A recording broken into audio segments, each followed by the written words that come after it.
What is up, gamers? The Red Dragon here, bringing you the latest news and updates. Got a pretty big story concerning EA that's kind of out of the blue. Of course, EA earlier this year won the Worst Company award, and so it's not a award that a company wants to get. Now, since then, they've let go of their CEO. They've brought in some new people, and they said that they really want to change this. They want to have a better relationship with the customer, with the consumer. So they've been making some changes. Of course, they got rid of the online pass. They did away with that. And now another big step that EA has taken is they are now going to offer refunds on digital games that you purchase through Origin. So if you buy your game online through Origin, here's what they say. They say if you don't like the game, you don't like the storyline, you weren't impressed with it, you didn't like the gameplay, within 24 hours of starting up the game, you can ask for a refund and say, hey, it sucked, I didn't like it, so I want my money back.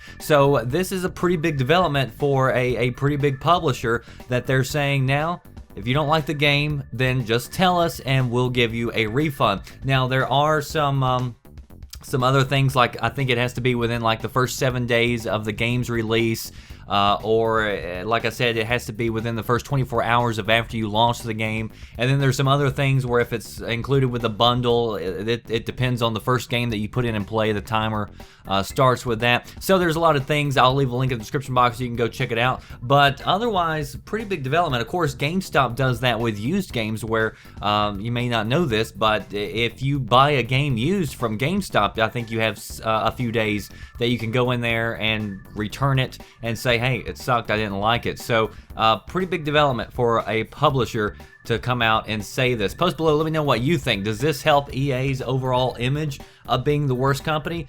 I think EA's done a pretty good job over the last few weeks. I think they had a really powerful E3. I was really impressed by the way they didn't dodge questions around this time. Like with Battlefield 4, they just came out and just gave out tons of information. That's the one game that I was really paying attention with them. But, you know, all through E3, and we've got Gamescom coming up, so I'm sure that they're going to be doing some more conferences. But EA, trying to turn the tide as far as the worst company, announced today that you can return digital games from Origin. Post below, let me know what you think about this. Check out the latest news and details on VGN, videogamesandnews.com. That does it for me, The Red Dragon. I'll see you next time. Thanks for watching.